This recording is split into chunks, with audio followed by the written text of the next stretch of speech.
जय भीम दोस्तों। Equality and justice Patiala YouTube channel से मैं इंजीनियर हरदीप सिंह चुंबर। आज एक खास वीडियो चौधरी सर राम रिचपाल ओहल्यान या सर छोटू राम, जिनका जन्म 24 नवंबर 1881 को हुआ था। वो भारत के पंजाब प्रांत के एक प्रमुख राजनेता एवं विचारक थे। उन्होंने भारतीय उपमहाद्वीप के गरीबों के हित में काम किया। इस उपलब्धि के लिए उन्हें 1937 में नाइट की उपाधि दी गई। राजनीतिक मोर्चे पर वह नेशनल यूनियनिस्ट पार्टी के सह संस्थापक थे, जिसने स्वतंत्रता पूर्व भारत में संयुक्त पंजाब प्रांत पर शासन किया और भारतीय राष्ट्रीय कांग्रेस और मुस्लिम लीग को दूर रखा। Please like, share and subscribe this channel. जय भीम दोस्तों। Equality and justice Patiala YouTube channel से चुंबर साहब ने आपको वीडियो के बारे में आपको बता ही दिया है। Please like, share and subscribe this channel. Chaudhary sir Ram Richpal Ohlyan, जिन्हें सर छोटू राम के नाम से जाना जाता है, उनके जीवन और महत्वपूर्ण योगदानों का विस्तृत परिचय दिया गया है। यह लेख भारत के पंजाब प्रांत के एक प्रमुख राजनेता और विचारक के रूप में उनके जन्म, प्रारंभिक शिक्षा और वकालत के पेशे को रेखांकित करता है।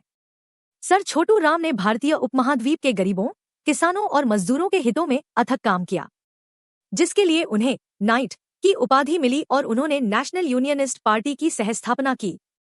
लेख साहूकार पंजीकरण एक्ट, गिरवी जमीनों की मुफ्त वापसी एक्ट जैसे कई क्रांतिकारी सामाजिक सुधार कानूनों का वर्णन करता है, जो उन्होंने किसानों को शोषण से मुक्ति दिलाने के लिए लागू किए।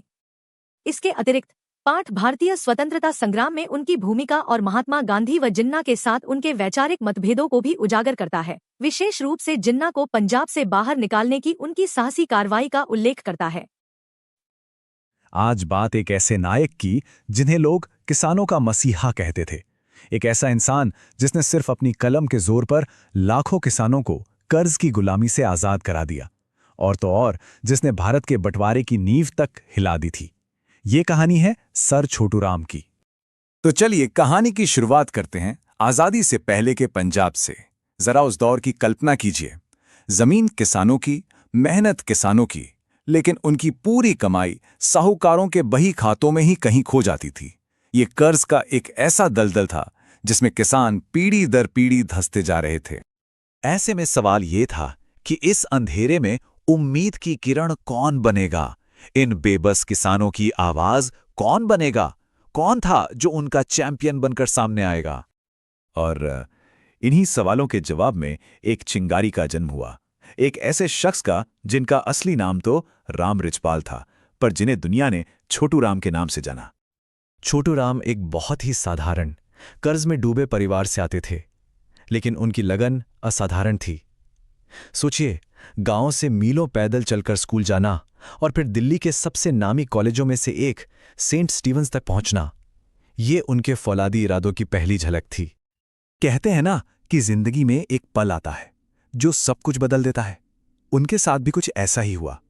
पढ़ाई के दौरान जब वो अपने पिता के साथ एक साहूकार से कर्ज मांगने गए, तो वहां हुए अपमान ने उनके अंदर एक आग जला दी, और उसी दिन उन्होंने ठान लिया कि वो इस पूरे सिस्टम को, इस अन्याय को जड़ से उखाड़ फेंकेंगे। और बस यही से उनके संघर्ष और संगठन का दौर शुरू हुआ। उन्होंने सिर्फ गुस्सा नहीं पाला, बल्कि उस गुस्से को बदलाव की एक ठोस रणनीति में बदल दिया। उनकी रणनीति के 3 मजबूत स्तंभ थे। पहला था कानून का हथियार। वकालत की पढ़ाई करके उन्होंने इसे गरीबों की ढाल बना लिया। दूसरा, कलम की ताकत। जाट गजट नाम का अखबार शुरू किया ताकि किसानों की आवाज हुकूमत तक पहुंचे। और तीसरा और सबसे जरूरी, लोगों का संगठन, जिसने उन्हें वो राजनीतिक ताकत दी जिसकी उन्हें जरूरत थी। यहां एक बहुत बड़ा मोड़ आता है। 1920 में उन्होंने कांग्रेस पार्टी छोड़ दी। क्यों? क्योंकि उस वक्त गांधी जी का असहयोग आंदोलन चल रहा था, जिसका मतलब था सिस्टम का पूरी तरह से बहिष्कार। लेकिन छोटू राम का मानना था कि किसानों को तुरंत राहत चाहिए, और वो राहत सिस्टम के अंदर रहकर कानूनी सुधारों से ही मिल सकती है। लक्ष्य एक ही था, किसानों का भला, बस रास्ता अलग था। और फिर वो वक्त आया जब छोटू राम के हाथ में वो कलम आई जिससे सिर्फ लिखा नहीं जाता, बल्कि जिससे कानून बनाए जाते थे।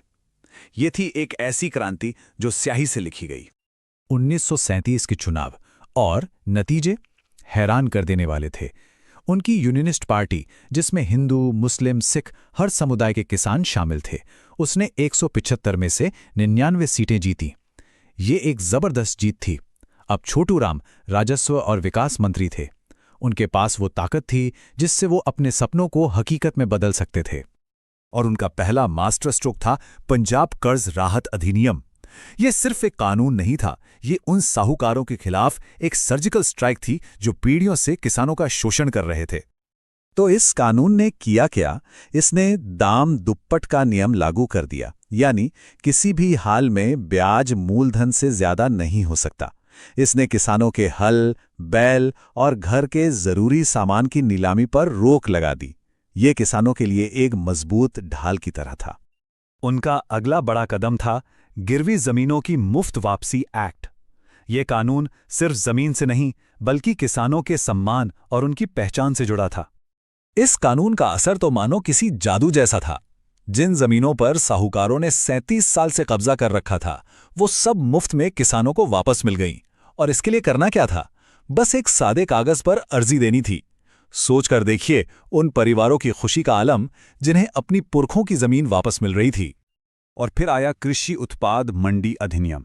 देखिए, इससे पहले होता यह था कि किसान की 1 रुपये की कमाई में से करीब 40 पैसे तो बिचौलिए ही खा जाते थे। इस कानून ने मार्केट कमेटियां बनाई, नियम तय किए और ये पक्का किया कि किसान की मेहनत का पूरा पूरा हक उसे ही मिले। लेकिन सर छोटू राम का काम सिर्फ कानून बनाने तक ही नहीं रुका था। वो एक ऐसे राजनेता थे जो पंजाब की एकता और अपने लोगों के सम्मान के लिए किसी भी ताकत से टकराने को तैयार थे। साल था 1944, मार्च का महीना। देश में पाकिस्तान की मांग जोरों पर थी और मोहम्मद अली जिन्ना पंजाब पहुंचे। उनका एक ही मकसद था, पंजाब की मिली-जुली सरकार को गिराना और मुस्लिम लीग का राज्य स्थापित करना। लेकिन उनके और उनके इरादों के बीच एक चट्टान की तरह खड़े थे सर छोटू राम। और फिर जो हुआ उसकी उम्मीद शायद जिन्ना को भी नहीं थी। छोटू राम की सलाह पर पंजाब के प्रधानमंत्री ने जिन्ना को 24 घंटे के अंदर पंजाब छोड़कर जाने का हुक्म सुना दिया। ये एक बहुत बड़ा कदम था। स्रोत सामग्री का तो यहां तक दावा है कि अगर उस वक्त कांग्रेस ने सर छोटू राम जैसा कड़ा रुख अपनाया होता तो शायद देश के बंटवारे की नौबत ही नहीं आती। तो क्या थी सर छोटू राम की विरासत? क्या उनका काम वहीं पूरा हो गया था? जी नहीं, उनकी नजर भविष्य पर थी। आज जो हम विशाल भाखड़ा बांध देखते हैं, उसकी नींव का पहला पत्थर सर छोटू राम ने ही रखा था। सतलुज का पानी हरियाणा के सूखे खेतों तक पहुंचे, इस समझौते पर दस्तखत करने वाले वही थे। तो अगर उनकी विरासत को 3 हिस्सों में देखें तो वो किसानों के उद्धारकर्ता थे। वो एक ऐसी राजनीतिक शक्ति थे जिन्होंने सभी समुदायों को एक साथ जोड़ा, और वो विभाजन के उस दौर में एकता के एक बहुत बड़े प्रतीक थे। एक किसान का बेटा जो अपनी काबिलियत से सर छोटू राम बना, एक विधायक जिसके बनाए कानून आज भी समाज पर असर डालते हैं, और एक ऐसा नेता जो बंटवारे की आंधी के सामने दीवार बनकर खड़ा हो गया। ये कहानी हमें सोचने पर मजबूर करती है कि क्या उनकी विरासत वाकई अधूरी रह गई। आज हम एक ऐसी शख्सियत की जिंदगी और उनके काम की गहराई में उतरेंगे जिन्हें 1937 में अंग्रेजों ने नाइट की उपाधि तो दी, लेकिन जिन्होंने अपना पूरा जीवन उपमहाद्वीप के गरीबों और किसानों के नाम कर दिया। हम बात कर रहे हैं सर छोटू राम की। और हमारे पास जो सामग्री है वो सिर्फ एक जीवनी नहीं है, वो कह सकते हैं कि उस दौर के समाज, राजनीति और उस आर्थिक शोषण के ताने बाने का एक एक्सरे है। बिल्कुल, जिसे बदलने के लिए इस एक इंसान ने अपनी पूरी जिंदगी लगा दी। हाँ, तो आज हमारा मकसद यही समझना है कि कैसे रोहतक के एक छोटे से गांव में पैदा हुआ राम रिचपाल पंजाब की राजनीति का सबसे बड़ा स्तंभ बन गया, जिसने साहूकारों और शोषकों की सत्ता को सीधे कानून के दम पर चुनौती दी। चलिए सफर को शुरू से समझते हैं। और देखिए, उनकी कहानी को समझने के लिए हमें उस मिट्टी को समझना होगा जिससे वो बने थे। उनके काम की जड़ें उनके बचपन के अनुभवों में बहुत बहुत गहरी हैं। तो कहानी की शुरुआत उनके नाम से ही करते हैं, जो अपने आप में दिलचस्प है। उनका असली नाम तो राम रिचपाल था। हाँ, लेकिन घर में सबसे छोटे थे तो सब प्यार से छोटू बुलाने लगे। और कहते हैं कि जब स्कूल में दाखिले का वक्त आया तो मास्टर जी ने नाम पूछा और उन्होंने कह दिया छोटू राम, बस। और वही नाम इतिहास में दर्ज हो गया। हाँ, हमेशा के लिए। ये नाम एक तरह से उनकी पहचान का हिस्सा बन गया, जो हमेशा उन्हें उनकी जड़ों से, उनकी सादगी से जोड़कर रखता था। लेकिन उनके अंदर की जो आग थी वो एक बहुत ही तकलीफदेह घटना से जली थी। आप उस साहूकार वाली घटना की बात कर रहे हैं? हाँ, सामग्री में उसका जिक्र है। जब वो बच्चे ही थे और अपने पिता के साथ एक साहूकार से कर्ज लेने गए थे। मैंने भी पढ़ा। वहां उनके पिता का जो अपमान हुआ, उस घटना ने उन पर बहुत गहरा असर डाला। लेकिन यहाँ एक सवाल उठता है, क्या ये मुमकिन है कि सिर्फ एक घटना, सिर्फ एक अपमानजनक घटना किसी के जीवन का लक्ष्य तय कर दे, या फिर ये उस चिंगारी की तरह थी जिसने पहले से मौजूद बारूद में आग लगा दी? ये बहुत अच्छा सवाल है। असल में वो बारूद पहले से ही पूरे समाज में बिछा हुआ था। किसान कर्ज के जाल में पैदा होता था, उसी में जीता था और कर्ज विरासत में देकर मर जाता था। बिल्कुल। साहूकार सिर्फ पैसे नहीं देता था, वो किसानों का आत्मसम्मान भी गिरवी रख लेता था। तो छोटू राम ने जो देखा वो सिर्फ अपने पिता का अपमान नहीं था, वो हर किसान का अपमान था। हाँ, सही कहा। वो उस दौर के हर किसान का अपमान था। उस घटना ने बस उनकी आंखों पर पड़ा पर्दा हटा दिया और उन्हें उनका मकसद साफ साफ दिखा दिया। और ये तेवर, ये अन्याय के खिलाफ लड़ने की जिद हमें उनकी पढ़ाई के दौरान भी दिखती है।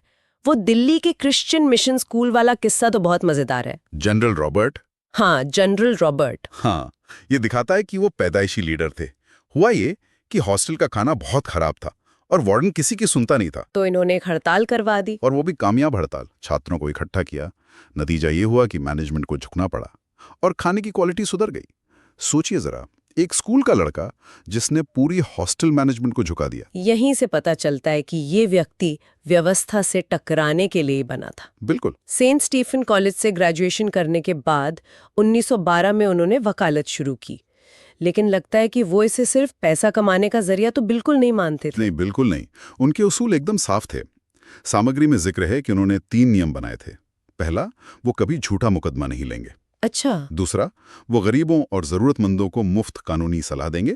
और तीसरा, वो अपने मुवक्किल से कभी बदसलूकी नहीं करेंगे, चाहे केस का नतीजा कुछ भी हो। उस दौर में ये बातें तो एक क्रांति जैसी थी।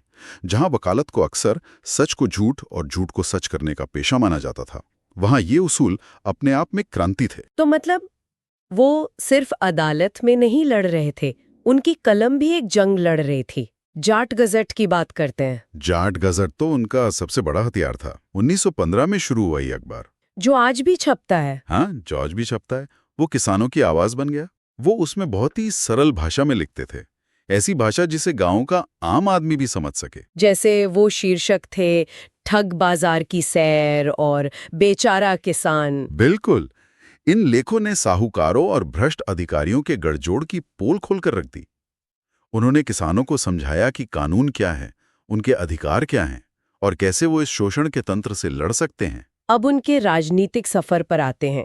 ये बात शायद बहुतों को हैरान करे कि 1916 में जब रोहतक में कांग्रेस कमेटी बनी तो उसके पहले अध्यक्ष सर छोटू राम ही थे। हाँ, और अंग्रेज सरकार उनसे बहुत परेशान रहती थी। बहुत ज्यादा। उनके लेखों और भाषणों में इतनी आग होती थी कि रोहतक के डिप्टी कमिश्नर ने पंजाब सरकार को चिट्ठी लिखकर सिफारिश की कि छोटू राम को देश निकाला दे दिया जाए। लेकिन पंजाब सरकार ने ऐसा किया नहीं। उनका जवाब बहुत दिलचस्प था। उन्होंने कहा कि छोटू राम अपने आप में एक क्रांति हैं, उन्हें देश निकाला देने से गदर मच जाएगा। ये दिखाता है कि जमीनी स्तर पर उनकी पकड़ कितनी मजबूत हो चुकी थी। लेकिन फिर अगस्त 1920 में उन्होंने कांग्रेस छोड़ दी। ये एक बहुत बड़ा कदम था। वजह बताई जाती है गांधी जी के असहयोग आंदोलन से असहमति। हाँ, और ये कोई मामूली असहमति नहीं थी, ये सोच का एक बुनियादी फर्क था। किस तरह का? गांधी जी ने स्कूलों, कॉलेजों, अदालतों के बहिष्कार का आह्वान किया था। छोटू राम का मानना था कि इस बहिष्कार से सबसे ज्यादा नुकसान उन्हीं गरीब ग्रामीण बच्चों का होगा जिनके लिए शिक्षा ही आगे बढ़ने का एकमात्र रास्ता है। बिल्कुल। उनका तर्क था कि अमीर तो अपने बच्चों को पढ़ाने के लिए कोई और रास्ता निकाल लेंगे, है ना, लेकिन एक किसान का बेटा अगर स्कूल छोड़ देगा तो क्या करेगा? सही बात है। वो पूछते थे कि एक किसान अपने बच्चों को भूखा रखकर राजनीतिक आजादी की लड़ाई कैसे लड़ेगा? उनके लिए पेट की लड़ाई राजनीतिक आजादी की लड़ाई से पहले आती थी। मतलब पहले आर्थिक आजादी, फिर राजनीतिक आजादी। हाँ, उनका मानना था कि भूखे और अनपढ़ समाज के लिए राजनीतिक आजादी का कोई मतलब नहीं है। इसी सोच ने उन्हें एक अलग रास्ता चुनने पर मजबूर किया। और यहीं से यूनियनिस्ट पार्टी की नींव पड़ी। हाँ, उन्होंने सर फजले हुसैन के साथ मिलकर यूनियनिस्ट पार्टी की सह स्थापना की। ये एक सेक्युलर पार्टी थी जिसकी विचारधारा पूरी तरह से किसानों और मजदूरों के आर्थिक हितों पर केंद्रित थी। इसमें हिंदू, मुसलमान, सिख सब शामिल थे। सब शामिल थे। इस पार्टी ने धर्म की राजनीति को पूरी तरह से खारिज कर दिया और दशकों तक अविभाजित पंजाब की सबसे बड़ी राजनीतिक ताकत बनी रही। और इसी राजनीतिक ताकत का इस्तेमाल उन्होंने उस काम के लिए किया जिसके लिए इतिहास उन्हें आज भी किसानों का मसीहा कहता है। बिल्कुल। यहाँ से उनकी कहानी का सबसे दिलचस्प हिस्सा शुरू होता है, जहां उन्होंने सत्ता का इस्तेमाल एक पूरी शोषणकारी व्यवस्था को जड़ से उखाड़ने के लिए किया। उन्होंने सिर्फ एक एक करके कानून नहीं बनाए, बल्कि एक ऐसा आर्थिक किला तैयार किया जिसकी 3 मजबूत दीवारें थीं। ये एक पूरी रणनीति थी, सिर्फ कुछ कानून नहीं। ये बहुत दिलचस्प तरीका है इसे देखने का। तो इस आर्थिक किले की पहली दीवार क्या थी? पहली दीवार थी साहूकारों पर सीधा नियंत्रण, उनकी मनमानी पर लगाम लगाना। इसके लिए 1938 में आया साहूकार पंजीकरण एक्ट। अच्छा। इस कानून ने साफ कर दिया कि कोई भी साहूकार बिना सरकारी रजिस्ट्रेशन के ना तो किसी को कर्ज दे सकता है और ना ही कर्ज वसूली के लिए किसान पर मुकदमा कर सकता है। मतलब इसने एक झटके में पूरे अनियंत्रित सूदखोरी के धंधे को कानून के दायरे में ला दिया। एकदम। और दूसरी दीवार, वो शायद कर्ज के उस जाल को काटने के लिए थी जिसमें किसान पीढ़ियों से फंसा हुआ था। बिल्कुल सही। दूसरी दीवार थी पीढ़ियों से चले आ रहे कर्ज के बोझ को खत्म करना। इसके लिए 2 बड़े कानून लाए गए।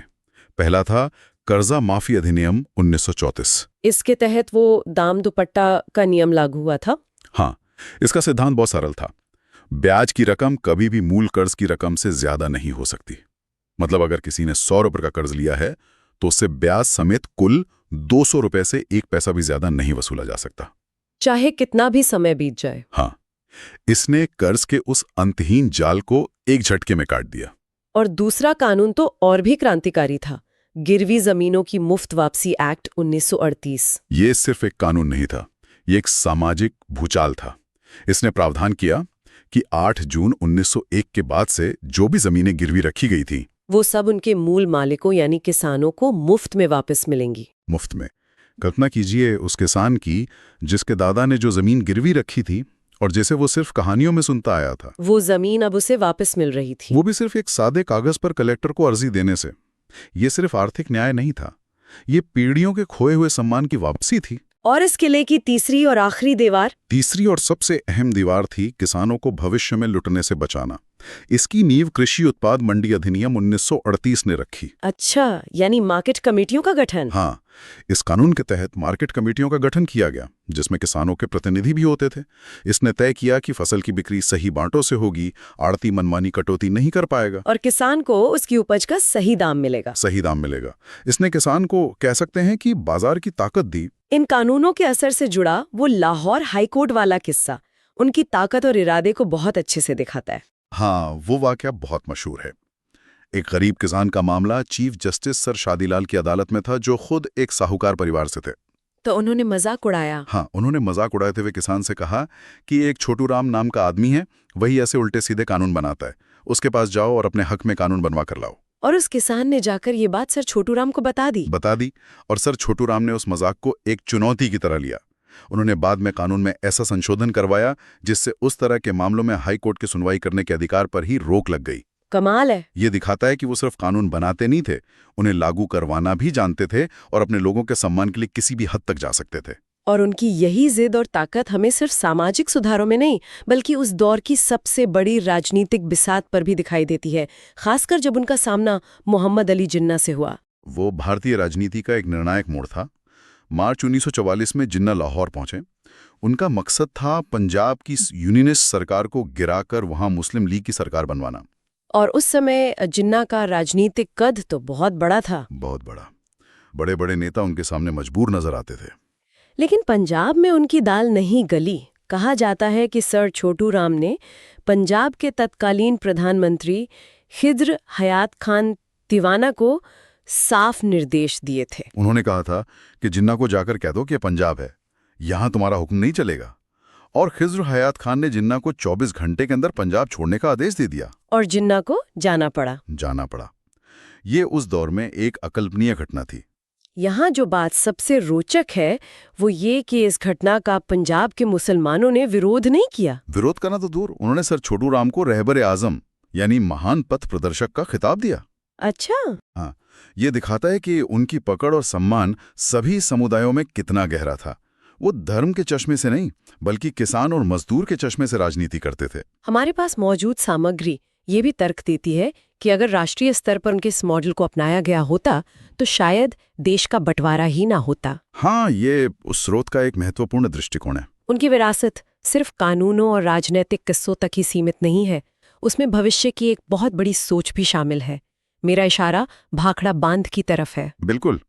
वो जानते थे कि कानून किसानों को शोषण से तो बचा लेंगे, लेकिन उनकी समृद्धि पानी के बिना नहीं आ सकती। और उन्होंने ही सबसे पहले भाखड़ा में सतलुज नदी पर एक विशाल बांध बनाने का सपना देखा था। हाँ, ताकि उसका पानी आज के हरियाणा, राजस्थान और पंजाब के बंजर इलाकों तक पहुंच सके।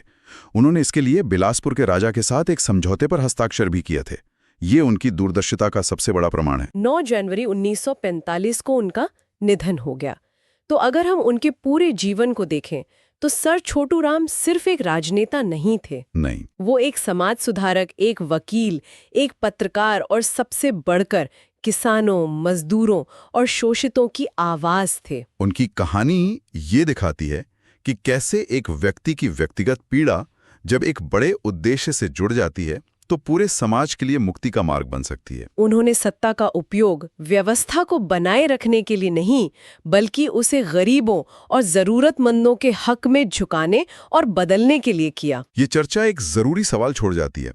आज के दौर में जब हम किसानों और मजदूरों के अधिकारों की बात करते हैं तो सर छोटू राम के मॉडल से क्या सीखा जा सकता है, जिसने बिना किसी बड़े सड़क आंदोलन के केवल लेजिस्लेटिव यानी विधायी सुधारों के जरिए जमीनी स्तर पर इतना बड़ा और स्थायी बदलाव ला दिया था।